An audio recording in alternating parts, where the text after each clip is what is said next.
रूस को एक बहुत बड़ी समस्या है और नागरिक घबरा रहे हैं। उन्हें डेजा वू हो रहा है क्योंकि रूस का एक और परमाणु बिजली घर जल रहा है और पुतिन इसका दोष यूक्रेन पर लगा रहे हैं। जैसा कि आप अपनी स्क्रीन पर हेडलाइन में देख सकते हैं, रूस का कुर्स्क परमाणु बिजली घर जल रहा है और रूस के अनुसार यह नुकसान यूक्रेनी ड्रोन की वजह से हुआ है। यह घटना कल यूक्रेन के स्वतंत्रता दिवस के दौरान हुई थी और पुतिन के अनुसार यह यूक्रेन की तरफ से रूस और रूसी नागरिकों के लिए एक संदेश था।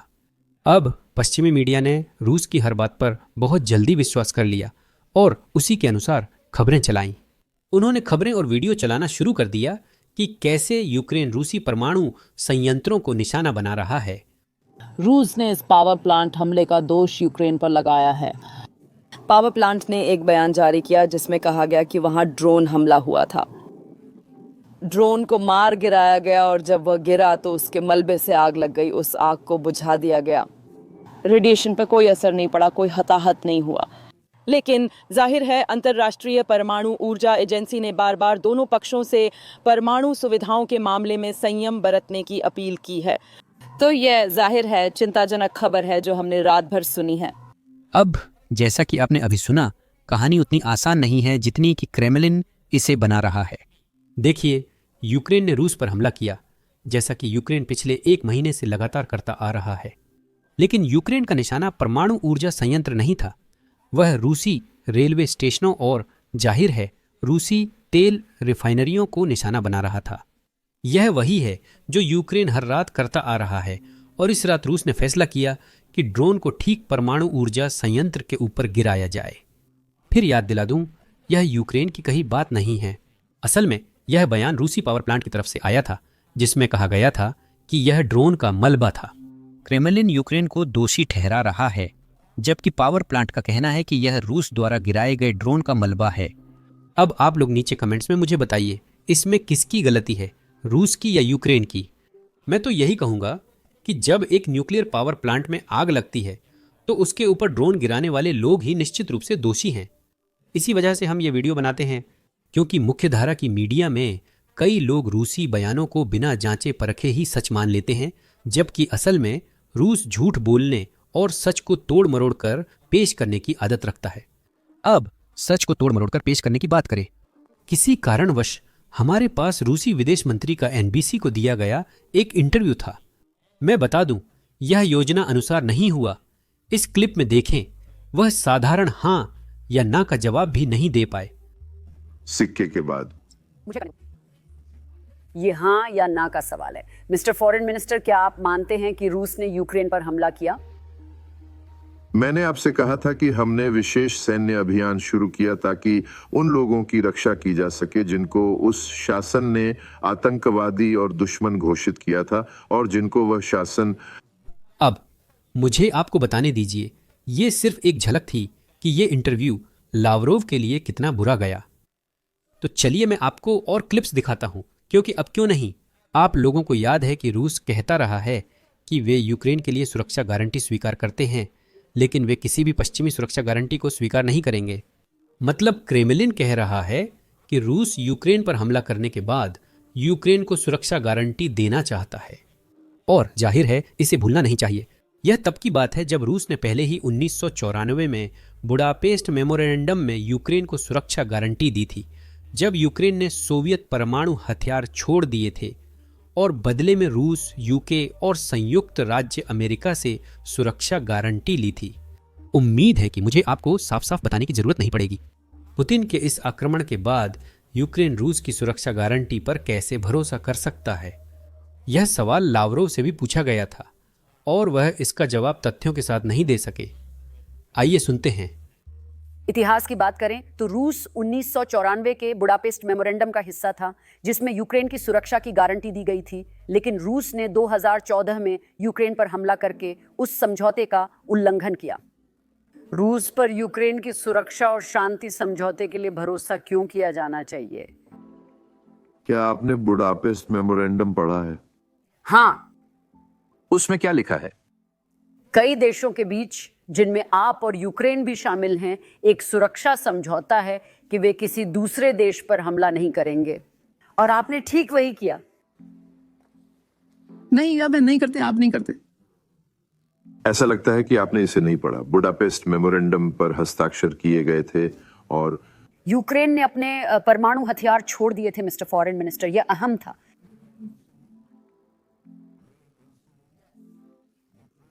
परमाणु हथियार छोड़ दिए थे, बिल्कुल। और फिर ऐसा हुआ। उस मेमोरेंडम ने गारंटी दी थी, हाँ, यूक्रेन की सुरक्षा को, जैसे किसी भी अन्य गैर परमाणु राज्य की सुरक्षा होती है। और परमाणु राज्यों की कानूनी जिम्मेदारियां जब वे गैर परमाणु देशों को गारंटी देते हैं तो ये है कि वे उन पर हमला न करें, गैर परमाणु राज्यों के खिलाफ परमाणु हथियारों का इस्तेमाल न करें। हमने कभी भी यूक्रेन को सुरक्षा देने के लिए सहमति नहीं दी थी।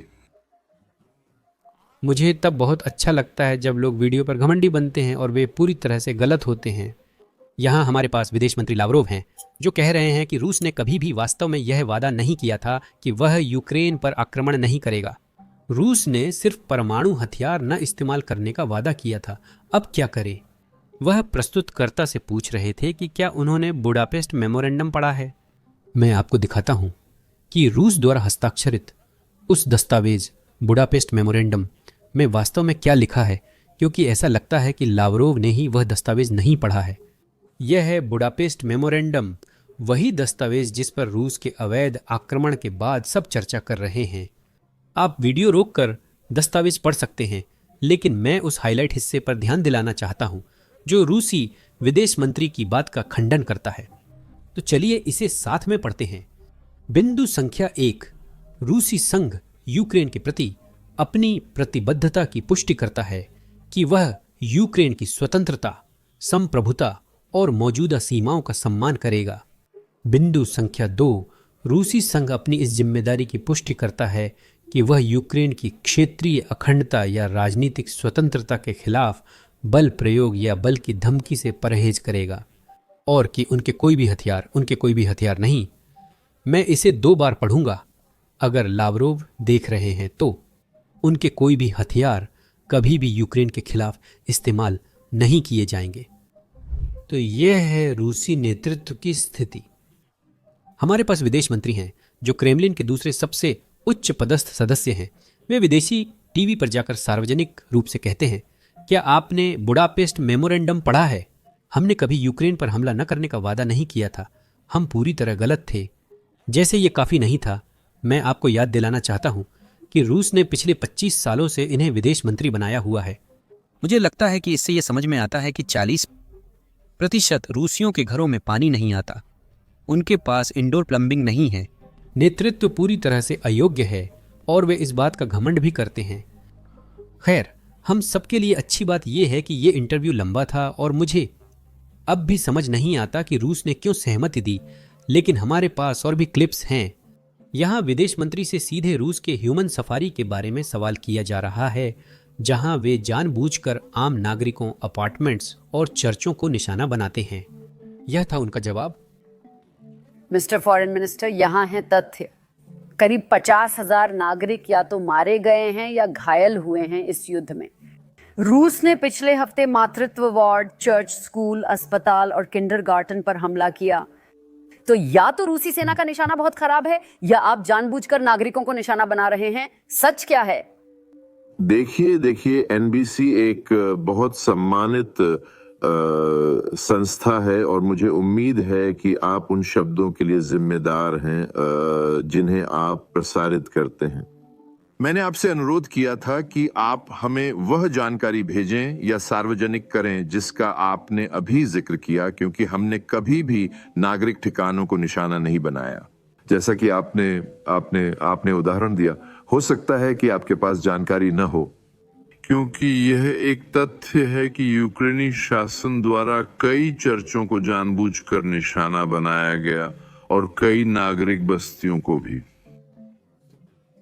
अब मैं इस चैनल पर कुछ ऐसा करने जा रहा हूं जो मैंने पहले कभी नहीं किया। मैं वास्तव में रूसी सेना की तारीफ करने जा रहा हूं। उनका निशाना बहुत खराब नहीं है, खासकर जब वे फर्स्ट पर्सन व्यू ड्रोन से बच्चों को निशाना बना रहे होते हैं। मतलब वहां कोई व्यक्ति फर्स्ट पर्सन ड्रोन के कैमरे से देख रहा है और जानबूझकर उसे 2 साल के बच्चे की ओर चला रहा है। यूक्रेन में 2 साल के बच्चे की ऐसी ही मौत हुई थी। रूसी सेना का निशाना उतना खराब नहीं है। असल में उनका मकसद यूक्रेनियों का सफाया कर यूक्रेन पर कब्जा और सोवियत संघ को फिर से बनाना है। मुझे पता है कि पुतिन ने कहा है कि वह यूक्रेन के पूर्वी 4 क्षेत्रों ही चाहते हैं, क्रीमिया को छोड़कर। लेकिन मैं आप लोगों से एक सवाल पूछना चाहता हूं। अगर पुतिन हमेशा सिर्फ पूर्वी 4 क्षेत्रों को ही चाहते थे तो जब युद्ध शुरू हुआ था तब रूसी टैंक कीव की ओर क्यों बढ़ रहे थे? जब फरवरी 2022 में आक्रमण शुरू हुआ, पुतिन सिर्फ 4 पूर्वी क्षेत्रों ही नहीं चाहते थे। अब उन्हें लगता है कि वही एक चीज है जो वह हासिल कर सकते हैं, क्योंकि यूक्रेनी सेना बहुत मजबूत है और रूसी सेना बहुत कमजोर है। वे कमजोर हैं, लेकिन उनका इरादा गलत नहीं है। वे जानबूझकर यूक्रेनी नागरिकों और बच्चों को निशाना बना रहे हैं, क्योंकि उन्हें लगता है कि इससे वे युद्ध जीतेंगे। इसी तरह पुतिन शांति नहीं चाहते, क्योंकि अगर वे चाहते तो रूसी सेना हटा सकते थे। यह ऐसी बात है जिसकी मुझे सच में उम्मीद है कि राष्ट्रपति ट्रंप बहुत जल्द समझेंगे, क्योंकि वह अब भी ऐसे बयान दे रहे हैं जिनसे यह संदेश जाता है कि वे ऐसा सोचते हैं। यह 2 बराबर देशों के बीच युद्ध है। यह सच नहीं, पुतिन ने ही आक्रमण कर युद्ध शुरू किया। यूक्रेन के पास इस युद्ध को लड़ने के अलावा कोई और विकल्प नहीं है, क्योंकि अगर यूक्रेन लड़ना बंद कर देता है तो यूक्रेन नाम का कोई देश नहीं बचेगा। खैर, ये उन पर निर्भर करेगा। सुलझाने के लिए दोनों की ज़रूरत होती है। मैं हमेशा कहता हूँ कि उन्हें मेरी मीटिंग से पहले मिलना और शायद सौदा फाइनल करना चाहिए, लेकिन मुझे लगता है कि उनका मिलना ठीक है। जैसा कि आप समझ सकते हैं, वे एक दूसरे के साथ ठीक से नहीं बनाते। मुझे लगता है कि उसे ये मीटिंग पसंद नहीं आई और वह संयुक्त राज्य अमेरिका आने से भी खुश नहीं था। ये बड़ी रियायत थी, मैं उसकी सराहना करता हूँ। मेरा हमेशा अच्छा रिश्ता रहा है। एक नकली रूस की परेशानियों के बावजूद जो हमें झेलनी पड़ी, लेकिन हमारा हमेशा से बहुत अच्छा रिश्ता रहा है, बहुत मजबूत रिश्ता रहा है रूस के साथ। ये बुरी नहीं, बहुत अच्छी बात है, और किम जोंग उन से अच्छे संबंध होना भी अच्छा है। अगर आप इस बात को लेकर चिंतित हैं कि एआई सब कुछ बदल रहा है, नौकरियां, उद्योग, शिक्षा, यहाँ तक कि अर्थव्यवस्था भी, तो आप अकेले नहीं हैं। रटगर्स यूनिवर्सिटी की एक रिपोर्ट के अनुसार 10 में से 7 अमेरिकी कर्मचारी कहते हैं कि वे अपने नियोक्ताओं को लेकर बहुत या कुछ हद तक चिंतित हैं। एआई का इस्तेमाल करने को लेकर 10 में से 3 लोग इस बात से चिंतित हैं कि उनकी नौकरी पूरी तरह से खत्म हो सकती है। यह भावना विशेषज्ञ भी मानते हैं। कई अध्ययनों के अनुसार 2030 के दशक तक 30% नौकरियां एआई से ऑटोमेटेड होंगी और 44% कर्मचारी बदल दिए जाएंगे। इसीलिए अगर आप शिकार बनने से बचना चाहते हैं तो आपको ध्यान देना होगा। यही वजह है कि मैंने हाल ही में एक YouTube वीडियो बनाया है जो पर्दे के पीछे क्या हो रहा है इसे विस्तार से समझाता है। लोग सिर्फ बचने नहीं बल्कि आर्टिफिशियल इंटेलिजेंस क्रांति का फायदा उठाने की तैयारी भी कर रहे हैं। यह कोडर बनने या अगला चैट जीपीटी बनाने के बारे में नहीं है, बल्कि यह समझने के बारे में है कि जैसे जैसे आर्टिफिशियल इंटेलिजेंस विकसित हो रहा है, असली ताकत कहाँ है और आम लोग अभी इसका इस्तेमाल करके कैसे एक सुरक्षित करियर बना रहे हैं। अगर आप भविष्य को लेकर अनिश्चित महसूस कर रहे हैं या बस यह जानना चाहते हैं कि आपके पास क्या विकल्प हैं, तो YouTube पर उस वीडियो को देखें, डिस्क्रिप्शन में दिए गए लिंक या अपनी स्क्रीन पर दिख रहे कैश ऑन डिलीवरी पर क्लिक करके।